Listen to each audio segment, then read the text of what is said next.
Welcome into the Built Different podcast. Welcome in. This is going to be really fun. We are going to mix some things up, and I'm excited to have the whole gang back. If you remember from past seasons here, Mr. Vizarreta, good to see you again, friend. Great to be back. I missed y'all. And we missed you too. And Mr. Adam, who familiar face around here, but good to have all three of us. I think you're trying to phase me out and bring Brian back in with this. I wouldn't say I was phasing anyone out. Just some fresh blood, just some good new faces in here. So just a little context. We have been talking about just kind of keep this fresh and exciting and relevant, and I guess really just helpful for you guys as the listeners. And as we were thinking about that, we were really like, hey, let's get all of us back together and let's have some cool conversations and kind of do a fun rundown. This is going to be really cool. We're kind of moving away from seasons and specific topics and really kind of want to keep things a little bit fresh in the news and things that are out there that folks are talking about. And this will feel a little different. And so we'll have kind of featured guests on from time to time, which will be great. They'll kind of give us their expertise in different segments that we'll do here. But yeah, this is going to be really fun. And we hope you guys kind of enjoy this new format, really what we're looking to do. But really what I want to start off by and moving kind of along here is just what topics we're going to cover. This is going to be really interesting here. Let me move up here to the top of what we're going to talk about of just meet the team. So if you're not familiar with Adam or Brian, just want to kind of introduce them and have you hear a little bit about their backgrounds quick before we get into things. And then we're going to go over just a few topics that came to mind that we thought would be relevant to many of you all. And so what we're going to do here is just start up at the top of meet the team. And so with that, I'm going to turn it over to Adam in case you haven't met him yet. If you're coming back into the podcast, Adam, I'll turn it over to you, friend. Cool. Howdy, folks. Adam Della was host last season with Brian. Not Brian, with Grant on kind of easily forgotten. I get it. That's I get them. I get you guys mixed up all the time. Basically twins. But yeah, hosted last season with Grant. Focused on the superintendents. My role is generally focused on the field, and so most of my opinions, hot takes, flavors of conversation as we go are going to be, I think, or I hope anyway. I hope to represent the field pretty well as we get into some of these highfalutin smart guy topics. I'm going to dumb them down for everybody. Yeah, this is going to be a good time. Adam's got a good kind of background of just what's rooted in reality of what's going on out where kind of hammers get swung and work gets done. So, Mr. Brian. Native skeptic of the group. So the skeptic, there we go. Mr. Vizarreta, it's good to have you back, man. For those that maybe have tuned in with us this last season and hadn't got to know who you are, fire away, my friend. Yeah, and I mean, definitely, we have some stories we could probably tell about some of the earlier seasons and how quickly we recorded a lot of those episodes. We didn't really take any bathroom breaks, but that's another story. So my background is I'm kind of our East Coast representative. I think we have all regions somewhat covered, and backgrounds in both, grew up in two generations of construction, working both on the field side, but also the construction technology side with reality capture. But, just excited to be back and, with the homies here. With the homies. Yeah, this is going to be really fun. I just appreciate how you guys have given me just a lot of insight from your kind of backgrounds and really how I think really the two of you have just such different views on things in a really healthy way, which I think leads to some not only great conversations with folks that we've had on here, but also just for the listeners and viewers of just a healthy perspective. I think anytime you have diversity of backgrounds and thoughts, it's going to be really interesting as we kind of dive into some of these topics. So yeah, that's great. And if you haven't met me, I'm just here to keep Adam and Brian apart from each other, make sure they don't get too heated on some of these topics too, but come from the background of construction and have really just appreciated having the chance to really learn a lot of different tools, learn what makes tools successfully implemented, which is its own kind of task in itself.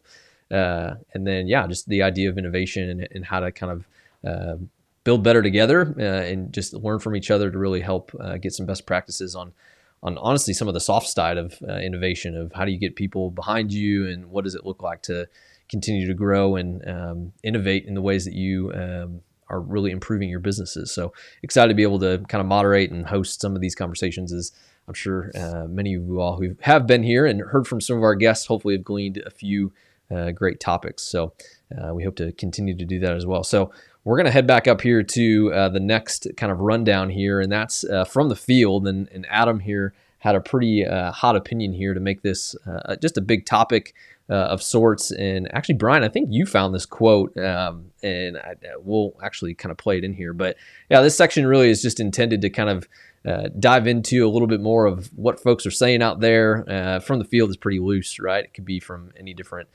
topic or things. I kind of think this segment is almost interesting of what resonates with what we've heard. So Brian, I'll kind of have you intro what we're going to show here is this clip that you found on social. Yeah. So one of my favorite Instagram accounts is Human Side of Construction. So there's a lot of memes on there that kind of poke fun at the reality of the pressures people are feeling, but also you kind of see in these comments where people are in a different scenario where they can't speak more freely. You see a lot of these conversations that go on. So I saw this one specific comment that resonated a lot and sent it to the group here and just want to get everybody's take on it. Yeah. I think, honestly, we were talking about this before, is the comment section maybe more spicy than the actual quote here too. So let me pull it up and let's see if I can get the audio to play here. And let's listen in here. So Brian, the account here, tell me a little bit about it too as we kind of get it pulled up. Yeah, so I mean, it's just one of my favorite like construction meme pages. But what's great about the person who does run it, they talk about he also does talk about very relevant topics and is very pro the industry and trying to improve it. But sometimes the best way to improve something is to call out what's kind of wrong with it. So I highly recommend following this page.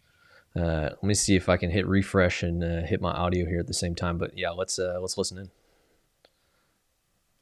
Now, it's transactional. I'm sure everybody here can agree. I did not get into the industry to fulfill the minimum obligations of a contract. No. But that's what it's come to. Yeah. It's not about the building anymore. It's about the documentation, the piece of paper, and cover your ass and change order this and this and that.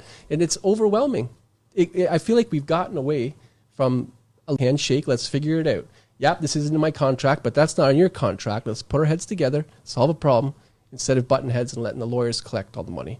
And if you look at like basic psychology, Maslow's hierarchy of needs, right? The basic, food, shelter, things to survive. Safety. The next level, social inclusion. Where's that in construction? It's very isolating. If anything, and we're stuck at the bottom. You don't have that human connection. Yeah. Because a lot of times guys are treated like animals on site with not even clean washrooms. The way the industry operates now.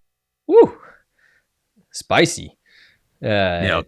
Yeah, I think just some thoughts that I can kind of resonate with is like, I think some of the best leaders just define reality. So oftentimes I think what's hard is that not a lot of people are talking about some of these topics of, hey, what does it look like to mental health is just a huge topic in construction that doesn't get talked about a lot. And I think it's slowly building it a little bit more, teams like Procore and some other folks that are out there that are trying to talk about this in a little bit more of a sense. But yeah, what's your kind of hot take here, Adam, as you're thinking and listening into this too? Yeah, the thing that really stuck out or resonated with me in that kind of explanation there was the transactional nature of things. It's been a few years since I've, joined or been more in the construction tech role and away from the field per se, but it definitely over the last few years of my time in the field got to be a lot more.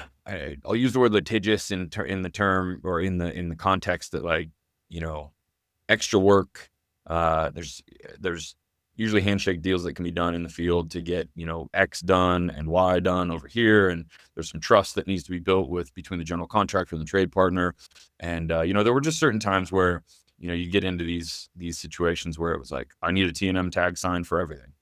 And it's like, okay, well, I'm scratching your back here, you scratch mine over there, and we operate on a job site the way that we need to get the objective of the entire project completed. And I felt like that, again, being, call it 3-4 years removed, even 4 years ago, that was starting to become more and more of an issue, I should say, in the field. And so his point there about the CYA and signing documents here and send me an email on that, I definitely felt that before I left the field, face of work, I'll say. I think, Brian, you were kind of gravitated towards one of the comments here. Let me see if I can pull this back up and talk through it here. As you pull that up, I think something that stuck out with me a lot was in the construction site days, when we're just the 360 photo side, was there was a demo request that came in from an electrical subcontractor. And in the description of like what they wanted to see, they pretty much were going on a rant of like, I need to start doing these photos because the general contractor is taking these photos. And now I need to protect myself by taking my version of photos because they're taking photos at different times that may not reflect what I see. And, it takes, CYA for their CYA. yes. It's almost like weaponizing. And honestly, when you think about a lot of people, and we'll definitely talk about AI, but I see a lot of people already thinking about AI as like, how can I use this to de-risk certain relationships with other humans at a faster pace, as opposed to like, how can we take something off our superintendent's plates? Something you said, Adam, was I haven't seen too many things over over the last couple of years where the role has gone any less. Like nothing really gets taken off your job description, more just gets added. Like now you have to do it this way. It's like communicating ability anymore. Yeah. Like we're taking this away. Like nothing has been taken away, just more things have been piled on.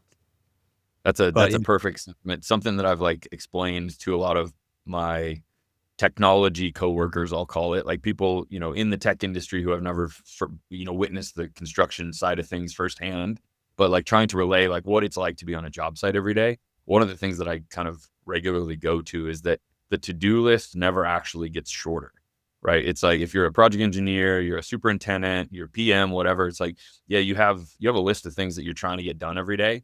And yeah, you may cross 3, 4, 5 of those things off, but inevitably almost every single day, you add 6, 7, 8, 10 things to the bottom of the list. So that net total never actually goes down. And so, yeah, to your point about like the job's just getting harder. There's definitely a lot of that going on. Yeah, you're kind of like this. Oh, go ahead. Sorry. I was just gonna say you're basically reading this comment here that is like on point. It's like, hey, we've increased the speed in which we process and create paperwork and documents without accounting for the actual time it takes to train, learn, and process the same information. I mean, that like, yeah, it's on point. And I think what's interesting is like how a lot of these kind of real world chats are happening in these like comment sections of these posts. And yeah, I think it's just worth elevating a little bit too of like just how important it is to really make sure that we are having these conversations of like what's actually happening out there. And yeah, Brian, what were you going to add there? I was just going to, I think you're right. I just want to double down on what you were saying. Like your best place to work award only means as much as what people are saying about your company who've left the company on Reddit, right? Like that's the reality of how some people may feel. But no, I think this quote specifically nails it on the head of, more things are just happening more rapidly, but there's no time on the end to actually process whatever is getting sent over your plate.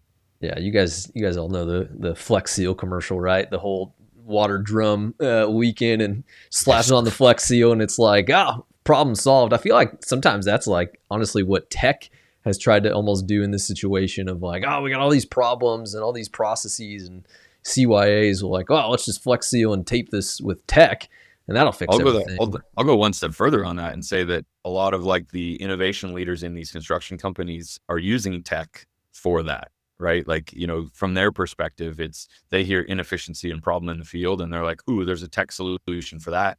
Let me go buy it and push it down to the job site so that they can fix their problems. When in reality, like they haven't been on the job site to witness the problem themselves and actually come up with the right solution for it. So that's definitely, I like the Flex Seal analogy for sure. Maybe because it's just, we need to make more infomercials and memes and like innovation tech. Maybe one other point, just because we've kind of covered maybe a lot of the bullet points of that explanation to do, but I have to constantly remind myself that my resume of experience and having worked for the company that I worked for before coming to construction site, there are different standards set across the industry too, depending on, where you're working, who you're working for. His point about, bathrooms not being clean. Like I've definitely been on job sites where, there's been some cleanliness issues there, but then there are also certain companies and standards and portions of the market that, operate differently, right? Not to use our slogan here, but they build differently. And a lot of that human human side of it is actually being taken into account more today than ever, especially on the job site too. So I think that, we're not to the predictions section yet, and this isn't one of my hot takes, but I think that as maybe over the next year or two, we start to see more and more of the full construction industry spending more time taking care of the employees that are on the job sites. So, and I'll give a shout out there to Juno. So I visited, no matter what size of the project, they've been doing this initiative where they're standardizing the site trailer, right? Like everybody's kind of been there where you're like, all right, what job am I getting moved to? And then there's no AC, you're like running off a phone hotspot. Like there's no real bathroom, right? And they're kind of starting to think more holistically about how do we provide the same experience no matter what project size, big or small, that you're on, and they're willing to make investments like that. I thought it was even funny because down in the Grant, we were together there, right? Where we were talking about cafecito, like the Cuban coffee.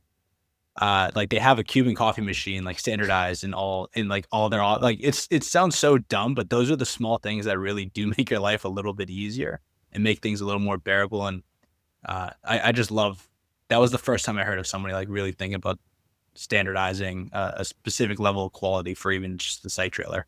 Yeah. And I feel like, we've talked about this even on past episodes, and just like quality of life, and how like, yes, tech is seen as one of those like, I don't know, catalysts to help improve like the quality of the livelihood of the folks on the job. But like, let's not forget about the basics, just like work environment.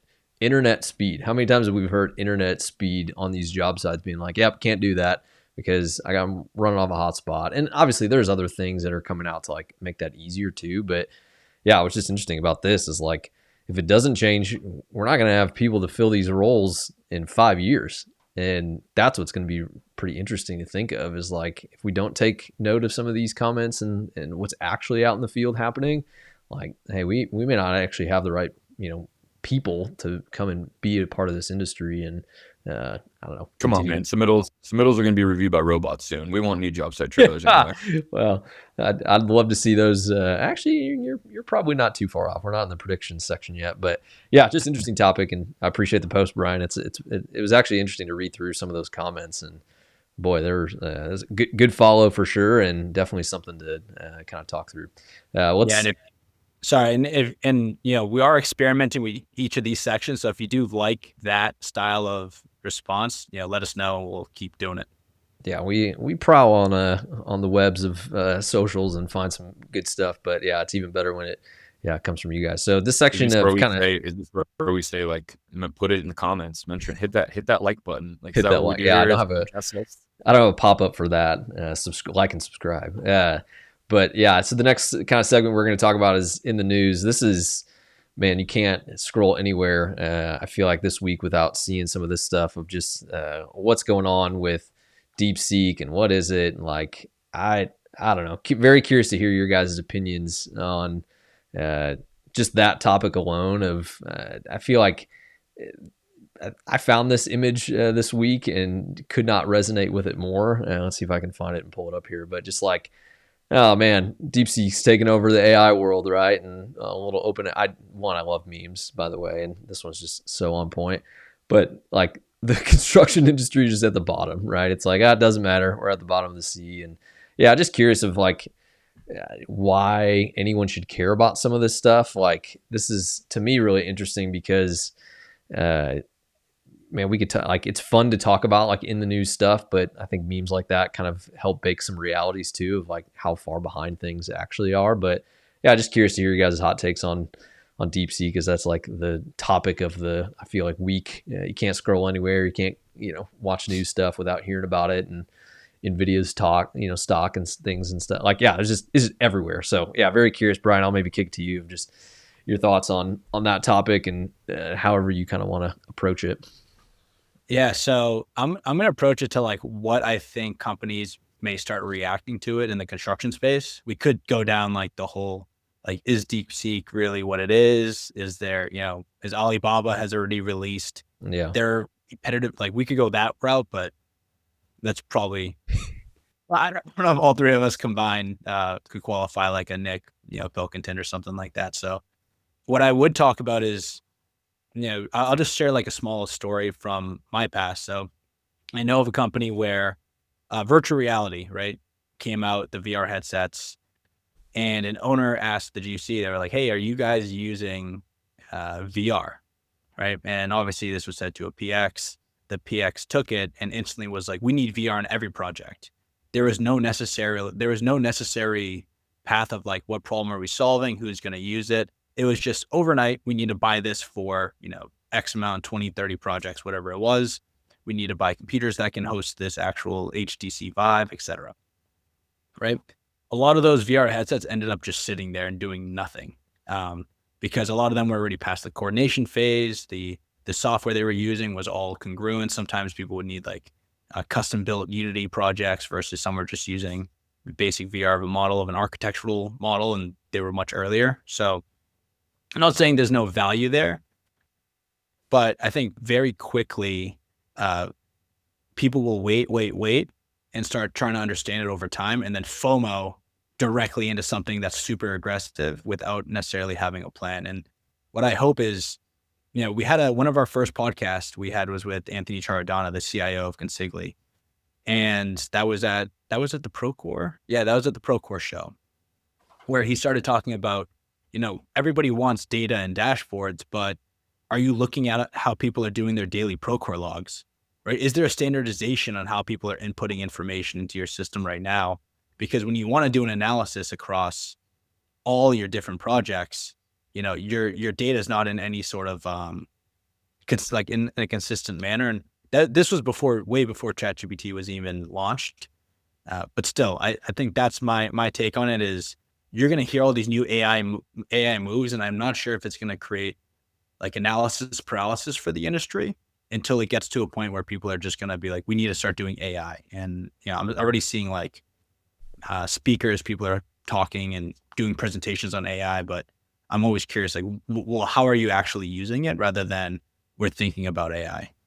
Do you think people just want to talk about it because it's the talk of the day? I mean, because it's interesting. Adam and I were in a meeting the other day, and it's like someone was like, well, I wonder when they're going to talk about AI. And it's like, well, I wasn't planning on talking about it until maybe it got brought up. And it's just interesting. It's kind of like this cloud that you kind of know and see off in the distance. And it's like, oh, I wonder what's going on there. And it's just interesting because I'm surprised that, well, one, how much obviously it's impacted dozens of different industries. Like we could talk about construction alone, but then like facing the reality of like, hey, we are in construction. Like there are still some antiquated, not some, very quite a bit of antiquated like workflows that even if you slap, again, the Flex Seal example, like slap that thing on that tank, like that is just not going to do, anything. And I don't know, it's just interesting, Adam. I'm more curious, like, how is this relevant to us? Maybe is like a question to like ask and to start with, because I think it's interesting. Again, news is great for news sake. You can even look at this from just even like an investing standpoint and be like, oh, that's kind of fascinating. But yeah, I'm just curious to hear like an average job site. Like when you see or hear this stuff, are you like, oh, roll my eyes, another day, another week, another month, like talking about AI stuff? Or is it kind of like, no, there is something to like glean from or take away? I think there's two parts to it. In kind of the in the news sort of sentiment here, like I truly, as the Deepseek memes and headlines and things started to hit the other day, I didn't really know what the hell anybody was talking about. Like that was my first reaction to this, is like, I don't know where to start or what this means. And Tell so me I that actually the whale didn't give it away, the little icon, like yes, right. Like you get so many competing like voices and opinions and all the things and stuff. And so I turned to one of our internal Slack channels and was like, where there's, the Tech Lounge Slack channel, where a lot of people way smarter than me are talking about current events and current technologies. And I just asked the group in there, I was like, hey, can you describe this, or can someone explain this to me like I'm a 12-year-old? And, some would argue that I do have the mentality of a 12-year-old.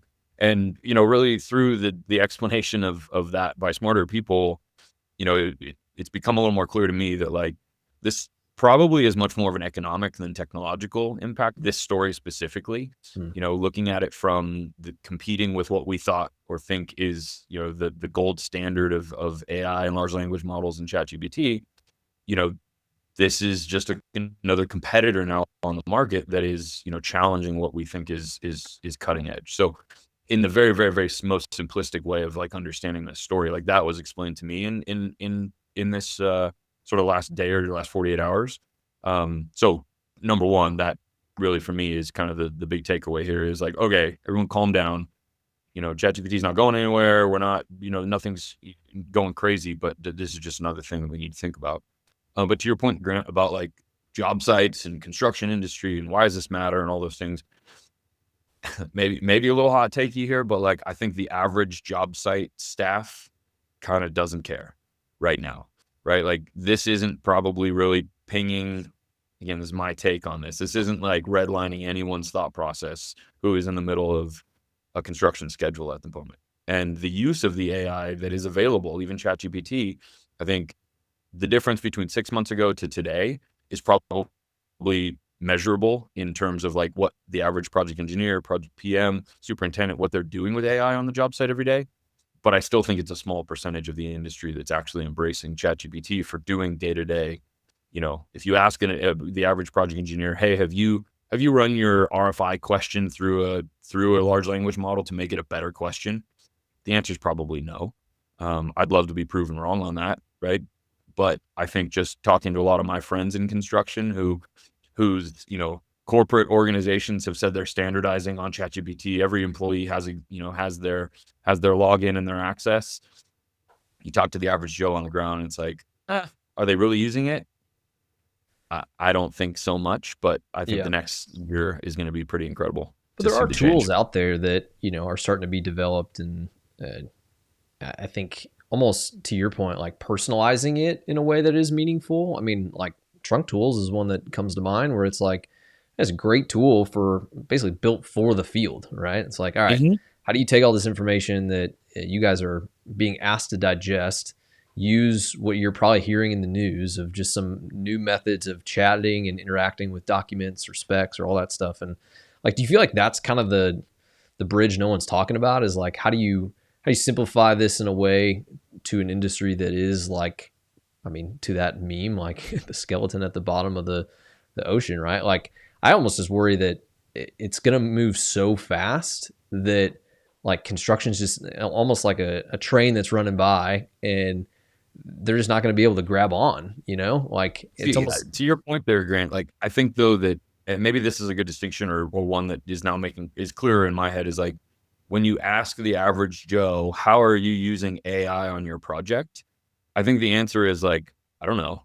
But if you ask the average Joe or a project, to use your example, like, hey, do you have Trunk Tools on your project? And they're like, yeah, it's awesome, right? Like, it's the same question, but in different contexts. And so I think that, again, the Trunk Tools example is, we're empowering, or they are empowering, I should say,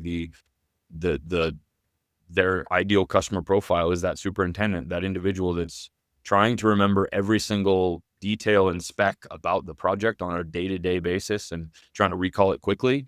Like, perfect use case for AI, and taking their entire Procore instance and literally putting it in an SMS interaction there. Like, that's fantastic. So, but if you ask that superintendent most of the time, hey, are you using AI? They'd be like, probably somewhere, so I just don't know if that, like, AI as the quote is the right way that the average construction person is thinking about it. If that makes sense. That's fair. The only thing I'll add there is it feels just like I saw with augmented reality when the HoloLens came out. It was a solution looking for a problem.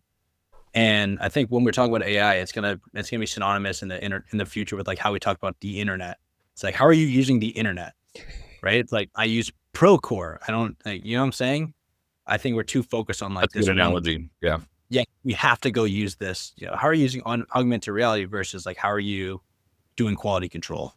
But I mean, I think the place I'm most hopeful for that, what are problems that you're constantly hearing? It's we're working off incomplete drawings with a ton of issues, right? Like, if AI starts really impacting that, there's going to be a downflow effect of projects running smoother. You have more complete drawings, and the what we constantly hear is, we don't, the design team didn't have enough time to really focus on this, or this wasn't a design build project. So now we just got thrown, a set of drawings that we have to build from that are not 100% ready.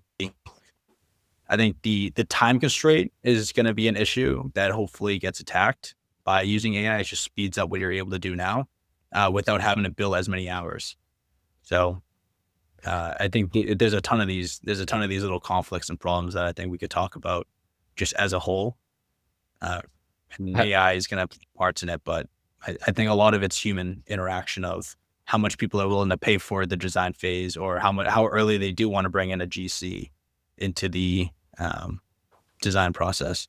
Yeah, I feel like we're gonna have probably a segment every week talking about this topic. Just one, because it's so multifaceted and has so many different like thoughts to it. Yeah, and so just interesting. I feel like the topic of the week is this, and again, I think Adam, what I hear you saying is just like, yeah, it's more of an economical kind of thing more than like a practical thing on the ground, but. Yeah, I don't know. It'll be interesting. I'm very curious to hear some listeners' thoughts on this too, of like what you're hearing, what is meaningful in a way that is like impacting your roles and positions, and even your companies. Like, because I think, Brian, back to your point of like hearing from like leadership, like, oh, what are we doing with AI? It's like, well, I don't know. What do you think AI is? Let's talk about that. The last story I'll leave on that is I was driving with my stepdad yesterday. Elevator union guy, worked in there for longer than I've been alive. And we were talking about just like AI in general. And he was like, sooner or later, robots are going to be doing that part of the project for us. So my mother owns a GC, and, we were just talking about like their projects. And I was like, they do a lot of work for property managers. So I'm like, how many of these projects that you're doing, like, even have drawings ready to go, or are just like on a whim, and they're just on tickets? They're like, okay, you want to use AI, but none of this stuff is even defined or documented ahead of time.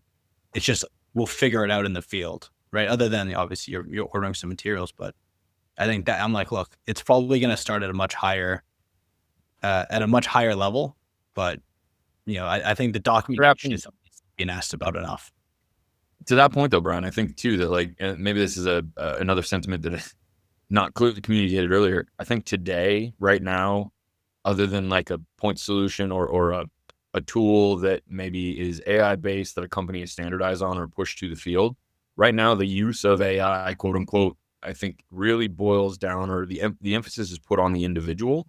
And so if you have a forward thinking project manager at that company that you're talking about, your stepdad's company, your mom's company, that maybe they're the PM that's responsible for that job that doesn't have any drawings, like they could utilize AI for helping them get through a project that doesn't have great drawings. Like there's a number of ways that can be that could be leveraged there.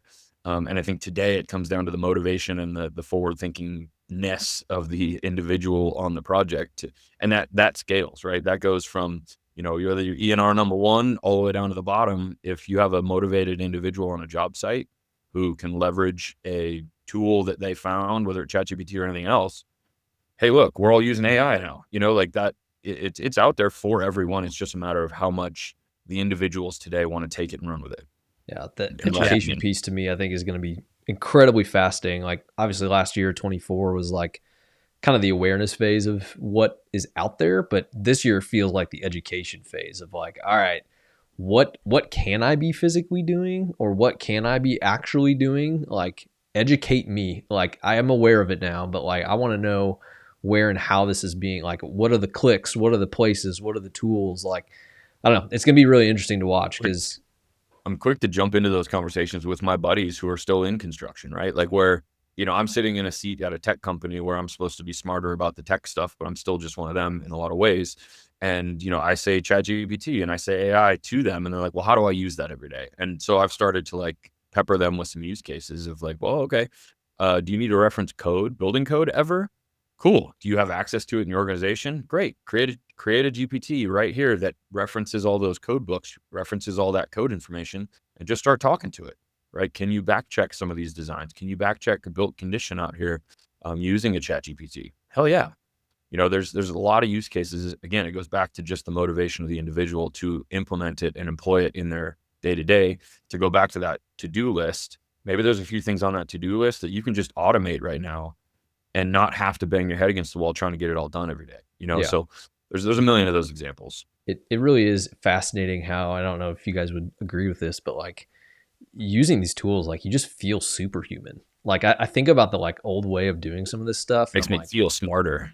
Well, I mean, it's crazy. Like, I don't know. It's interesting. I feel like it's going to for sure bode well for folks that are like just contagious learners. They want to like continue to just learn and improve and do different things. And like those that aren't, I hate that for y'all. Like you got to be a continuous learner. And yeah, once you kind of like get a taste of what you can do with it, I mean, it is fascinating. Just like, I don't know, helping out in ways that I'm weak. Like I hate writing. I'm a terrible writer. And it's like, hey, just using that to help me like think of a better way to send an email or just summarize things. It's ridiculous. So I feel like that's going to be another interesting part in this education kind of space of like, how are we educating people of what's available? But fellas, we could camp here all day. I'm going to kind of turn us to the corner here.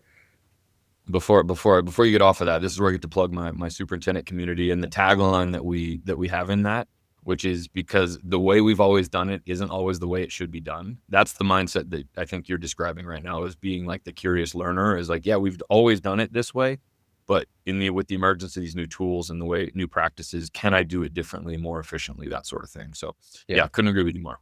Man. All right. Well, we're going to transition here to the back end of, hey, it's January.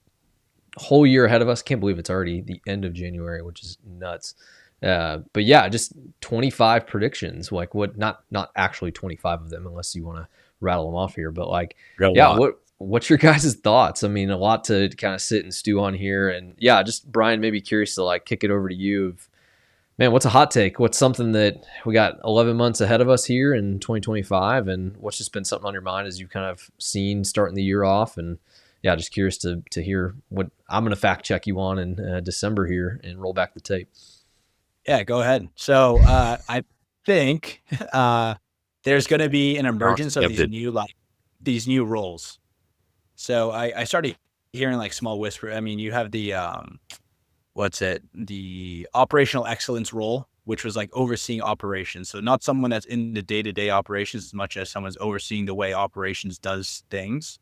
I'm starting to see, I believe there'll be like a schedule optimization roles, like somebody that oversees processes within these companies. And I think the toughest thing is where does this person's time get billed? Is it overhead?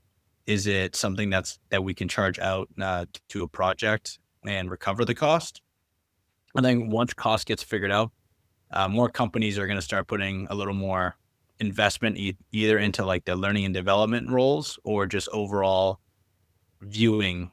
I'm sure the lowest hanging fruit is probably going to be like an AI role, but I really do hope it goes into the more granular of like schedule optimization role, operational excellence roles, and just double downing on, seeing how we're currently doing processes, because the people who are doing them can't always fix them. Yeah. Do you think that like you're going to start seeing more job postings like pop up, or like how do you think that's going to be like shown? Like are more companies going to get like vocal about what they're recruiting for? Or very bold prediction, but just like construction technology managers kind of came about, it was more of an entrepreneur take. Like there was a VDC manager that was like, hey, we need to be doing something with these laser scanners or drones. And, their roles kind of shifted and transitioned from VDC manager / I also manage all this tech on the side in addition to my job with no pay raise, to actually being a full-time dedicated job. I could see, I really do believe you need to have done the role to be able to optimize the role. So I wonder if there's an entrepreneurial role of, hey, you're a project manager, you're looking to do something a little more holistic for the rest of the company. Let's think about having you oversee, you're a senior PM. You could kind of look at the processes and use a combination of tech / you've done the role and the pain points. But and maybe it does start out with a hybrid, like, yes, you're still on X amount of projects, or you're still overseeing this one project that might be a lighter lift, but we want you to dedicate 50% of your time to seeing something over. Yeah. To piggyback on the last sort of topic segment, if you will, on the AI stuff, Brian, do you think there's is there capacity or appetite for like an AI specific role in construction? I think it's very difficult because you really, and having been somebody in a very ambiguous role, both at a construction company and at a technology company, you kind of understand titles do hold weight, and where you sit in the department holds weight, right? So I think the operational excellence role has been pretty successful because you're under, your field operations umbrella, and that team has a lot of clout within the company, of course. And they're Yeah. able to get more access to sites. Whereas if you were to sit under like a project services, sometimes it's difficult to just mandate what another department might be having to do. I think this is your typical issue with like, how do we do photo capture? Do the field teams do it? Do we do it for them? Your project services team can't mandate the teams do it. And also you're just overhead until you get cost recovery, right? So that's a whole nother mixed bag. But what I will say is with that AI role, I think AI is a means and method where you actually sit is going to matter probably more than your title in that scenario. I'm wondering if there's like almost a strategist role that pops up that we start to see in these commercial construction companies where there's a department of AI people with as much of it is being as open source as it is, and there's all these solutions on the market. Like, what can we just build internally because now we have the tools that are at our fingertips? Is there a some perfect AI submittal reviewer, to use my previous example, that we could build internally that, oh look, now we need 25% less engineers? That's kind of the thought process as we talk about roles that I'm thinking through. Yeah, I mean, if all you have is a hammer, everything looks like a nail. And I think that role would be a lot more beneficial if it's not just you're not only just using AI, but you're also overseeing like, hey, maybe we require all of our subs to be in a specific coordinate system when they're producing models. Right? Like, I don't need AI to implement that, but I really need to have an understanding of the role. So Makes sense. kind of vague prediction, but I hope there's more of these optimization roles or like overseeing processes roles that get brought in. That's my prediction. I'm not going to hold you to the specificity of it. It's pretty good. I do think it's interesting. I mean, gosh, we should go back at some point and see if there's like a data source that shows job titles in the last 20 years and like what job postings or just like job boards that have these types of titles, and break it. If anyone out there can do this, please do it, of like top ENR companies, and just like, yeah, it would be fascinating to see just like the emergence of titles over certain durations. I just think would be fascinating. And yeah, it's a good hot take or a good prediction. Adam, what do you got? Oh, I'm up. I came with a full list here today, boys. And mine is more of a big potpourri mixed bag of things. As many will find out, Grant and I like to talk about sports quite a bit, so Brian's going to be in the dark on this one. I've never heard Shohei potpourri Ohtani, being much used. as I hate the Dodgers, Shohei Ohtani wins the Cy Young and the batting title this year. Wow. Mark it. I think that can kind of come back to construction a little bit. Maybe not as hot take as everybody thinks, or as I think it might be, but I think that 25 is really where we start to see wide scale adoption of more robotics and automated solutions. I just saw a video the other day of a humanoid robot walking around on a job site that kind of caught me off guard a little bit. I didn't think it was going to be that quick, but I think that there's going to be a lot more examples of that. Even if we just talk about, like, obviously in our business, the dock drone solutions, as those become more affordable and more implementation documentation happens around those, I think we start to see a lot more of those. On the personal side of things and channeling, I'm trying to follow in Brian's footsteps on the real estate investing side of things outside my professional life. So really, I'm just putting this out in the universe just so that it's out there, and so it'll happen. Federal interest rates fall below 4% some point this year. Come on, let's go. Hot take. We could have a whole real estate investing portion of the segment of the podcast if you wanted to. I mean, if you're in construction, it's the number one thing you should be thinking about doing, because you have such a leg up compared to everybody else buying properties with the opportunity to renovate, even do your own little sub work. This potpourri bowl here is quite interesting. Sports, real estate. I'm not even done yet. So rates come down 4%. Maybe I just need that out there because I'm in the market right now trying to buy a place. So let's come on. Next one I'm going with, definitely out of my wheelhouse, but I've been doing a lot of reading on EV manufacturing lately. I think that I'm going to guess with whether it's because of materials. There's lots of talks about tariffs and things and the imports and exports and all that good stuff. Maybe just Tesla's taking over, but I think one of the big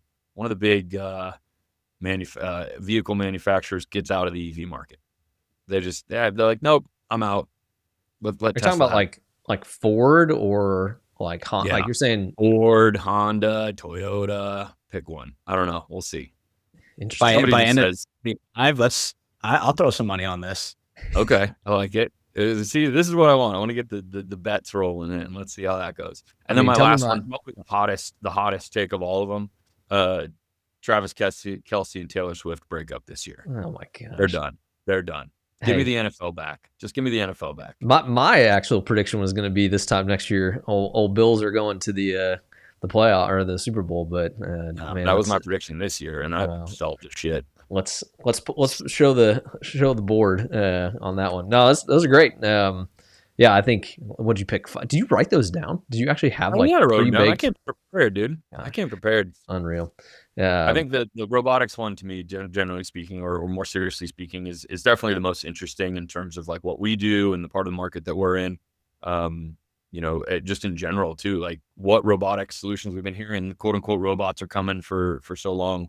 I think it's definitely gonna be interesting to see how some of these, whether they be widespread sort of reality capture vehicle solutions or very specific. I just got exposed actually to Hilti's JBot, which is automated. Welcome to automated- 2025, by the way. So Cool. good. Yeah, for you. no, I'm way behind, dude. Again, I'm the dummy behind the curtain over here doing whatever the heck I'm doing. But yeah, pretty cool in general. And so I like to see what more of these robotics automated solutions are going to hit the actual job sites. Yeah. Speaking of robotics, I want you to do a little session on the grill, like that smoker, that digital smoker you got, the electronic one. The Traeger? Yeah, I don't Speaking know. of coming into 2025, all right, we're all going to expose our weaknesses here. Come on, Brian. Jeez. Traeger's been around. Oh man. But yeah, we have our own. He's- We got a featured guest for that. I can for sure find someone in the. Oh yeah, the I know who we're grilling talking. world. I think what's interesting about the robotic stuff, and I'll share mine here in a second, is like I'm not convinced of this, but it certainly feels like a trend. I don't feel like traction of innovation or tech or hardware side, whatever you want to call it, really hits construction until the consumer side of it has been hit. Meaning like, hey, it's almost like it has to get vetted through a consumer workflow to then become into enterprise. And what I mean by that, you can talk about drones specifically, right? Obviously came out as a consumer, go fly these things. The enterprise side of it picked it up and were like, dude, I should use this for my industry, right? What's interesting about robotics is it almost hasn't been consumerized enough. I don't even know if that's a word, but like I think about the robots here in my home. It's like, well, yeah, I got a Roomba, or yeah, I have like some things that like automate workflows that I used to do, but it's interesting. And again, this is just a theory. I don't know if that, it seems like there's historical kind of context there of like, hey, if it's been consumerized, then it can almost hit like the enterprise market or something for, specific industry applications. But I don't know, just something that caught my mind as you were kind of sharing that. That's such a good point. Like until it feels like an Alexa, it's going to be really hard to just Yeah. bring it. It's so foreign. Like it's like you see those big like M600 drones on, in videos, like those massive ones that have crazy payloads, and then you just see like, a Phantom 4 on a job site. You're like, oh, it's or like I have a little one of the pocket ones you can just have in your house that like your son or daughter's flying around the Totally. backyard. And I don't think like there are for sure more things robotics in a more consumer sense can, be more impactful in. But yeah, I just don't know. Like again, Roomba's been around, or just to call it automated vacuuming, and not to call out any manufacturers. But yeah, I mean, you think about like that same technology out, for lawn mowing or kind of, exterior applications too. And I don't know, it's just interesting. It's just a theory I've kind of thought. But yeah, my 25 prediction is really just around, Adam, you and I've been pretty passionate about this topic of consumers and producers. I think 2025 is really just the year of the consumer. When we talk about tech, when we talk about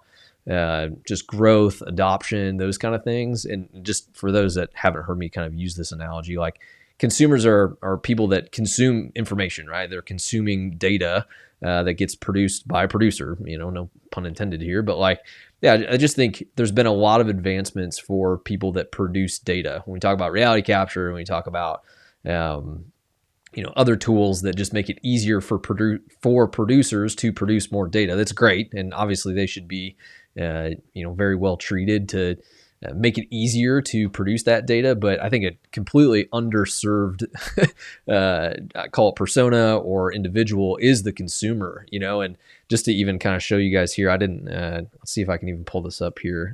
You're bullish on Tamagotchi making a comeback this year, Grant? I wouldn't say Tamagotchi, but here, let's see if I can. I saw a meme, Brian, the other day that was like, Apple Watch is the new Tamagotchi. You're the animal trying to stay alive. Hey, you're the animal you're trying to keep alive. Ain't that true? Nothing better than when it's just like, it's telling you, it's like, relax, sit down, take a break. Yeah. I had to see where that was friends with that. He kept telling him to like he's like high stress levels. He took it off. He's like, I don't need this stupid thing. Tell me what to do. I'm going back here to a little, I guess, I got my topic here of in the news at the bottom, but I don't know. It's just interesting. Construction Dive's a great kind of place to get some news too. And, talk about more VC funding and just contact for all these kind of things. But what was interesting, I was just reading through some of these new startups and stuff like that. And I was kind of looking at some of them, and I'll just highlight a few of them, but they're all consumer based. Like they are tools that are being made for a consumer. And, Adam, we talked about trunk tools here a little bit ago. That is a consumer based tool. Like, how do I better consume information? Yeah. And I just think like, this is like, I was looking at this, like Ruck, out of Utah, refers to itself as the DoorDash for construction professionals. It's like, okay, well, that is a total consumer type of tool or platform that, again, just makes it easier for people to, just either DoorDash themselves something on a job site or, something to make it easier to consume data. I just think what's just fascinating about this is just like, I don't know, there's a lot of talk here of, and even for tools in particular, talk about consumers, producers, but like even tools that are out there right now, like this isn't just for new tools, and these are obviously startups and stuff that are coming into the space, but it's like, I hope, and maybe this is more of a hope than a prediction, but like I hope more construction tech or even just technology in general tools out there like really start to seriously consider the consumer of their product, not the folks that are the producers that may be bringing data into the product. And so I just think that's, go back to that image of the skeleton on the bottom of the ocean. Like I hope that's the life preserver that helps bring that poor little guy up a little bit, more above the waterline. Is just, man, like these tools are so easy to use. They've been thought for the consumer of the world, not just for folks that are, trying to get more people to adopt it. But yeah, that's just my prediction. Brian, I kind of called you out on how do you track it. No way to track this one, but yeah, just interesting to think about is all these tools that are out there. Like, let's start thinking about the consumer in mind, and how do we make these things just more easy to use in just an incredibly congested world that we all live in. Yes, quick shout out. And I love exactly what you're talking. So I have a Whoop on at all times. It is, for those who haven't done it, it pretty much tracks all your health information. I can keep it on while I do jiu-jitsu or work out, but also his affiliate link is in the bottom. I get it. Go for it. Yes. I know. I should get like a cut. I've probably put at least 6 people on now. We'll tag Whoop in this podcast in the yes, Whoop. And they got a Boston office, so represent. What I will say is, from Boston, I couldn't tell. You can't tell by the way I say drawings. Yeah, that's the word I was going to call it. What's exactly what you're saying. Like it becomes so, it's part of my day-to-day life. And I can ask it questions, or I'm looking at it periodically of like, okay, what's my sleep? And it's like producing things for me. I'm not in there looking at a spreadsheet, trying to like interpolate what the hell is going on with me. It's, hey, by the way, you probably should go to bed like an hour and a half earlier tonight because you only got 4 hours of sleep yesterday. things like that. So Yeah, it's like it's automating the production of data, right? And maybe where my analogy breaks down here, but like, yeah, you become focused as a consumer of that product, not about like how can I don't know, better record my workouts or better record, the things that go into this tool. And yeah, I just think I don't know, Adam, it seems like it's something that doesn't get talked about often enough. At least it feels like coming from the field, I guess, of just, man, like, is our product really for the producer or is it for the consumer? And the answer is both, right? Like it should be for both people, but sorry, go ahead. No, go for it. I was gonna say what I'll add to that, and I'll follow Brian's lead here. Is we'll put my Garmin affiliate link in the chat as well. What I find to be the most interesting on the consumer side of things, and I'll liken this to construction in a second, is that these days with these wearables and the stuff that it's telling us, it's like it's telling me things I didn't actually already know, right? Like I could sit here and do the old school heart rate thing with my fingers if I want to, count to 60 and do that type of deal, but in my morning report here on my watch, I get HRV or heart rate variability. I don't even need to know. And I didn't know before I needed to care about that, but now it's a stat on my dashboard here that I'm like, how do I make that better? Right. So it's giving me insights that I didn't already know about. And when we talk about sort of the producers and consumers in the construction industry, where I'm very interested to see, the stuff we work on, as well as the rest of the construction tech industry go, is what can we tell the superintendent or the average everyday construction staff member what they didn't already know about their project that's going to help them get better at managing that job, or help them get better at building it more efficiently, or get them ahead of a problem they didn't even know they had, right? So that's where I think that where I like to draw that parallel in the producer consumer thing is, yeah, you can tell me that I'm 3 days behind on a construction activity that I guarantee you I knew that a week ago, right? For the most part. And the subs that I'm working with, they knew that too, right? It was unrealistic to begin with. So we knew we were going to be behind. Tell me something that I didn't already know about my construction schedule, like a big giant logic bus somewhere down the road in this 20,000, activity schedule, or a production rate that we're not hitting, that no one's really truly counting. Those sorts of things are what I'm super interested on the consumer side of the data that's being pumped out. Yeah, I'm not giving you an extra prediction though, by the way. So that's mine were all measurable for the record. So no, it was. Well, fellas, this has been fun. I hope many of you all are just intrigued by the topics and encouraged by just these conversations. Because one, I think they're relevant, they're timely, they're definitely relatable in a lot of ways. So I think some of the stuff that we're all doing out there. And so, yeah, I look forward to talking about more of these. If you guys have other segments, topics, things that strike your mind, obviously send them our way. builddifferent@jordanpoy.com. And yeah, there's a lot of great stuff we can talk about. And yeah, just appreciate having you guys all back. It's good to get the gang back together. Good to talk through some of these things, and look forward to getting more of these conversations out there. And look forward to hearing from many of y'all of just your thoughts and ideas that we can talk about. So any parting words, fellas, before we go? Glad to have you here, Brian. I did be back. You, buddy. I need to draw a line in between y'all. Let's see. There it goes. All right, ding ding. The timer's up. So Ryan, future show notes. We need to do a better job of keeping Grant on his toes. I think he had this one pretty easy. I don't know. He's not sweating or anything. So he hasn't had to bleep anything out of this episode yet either. I think next episode, my goal is to have him have to bleep something out. There we go. Fellas, great seeing y'all. Great to be back, and we'll see you on the next one. Take care.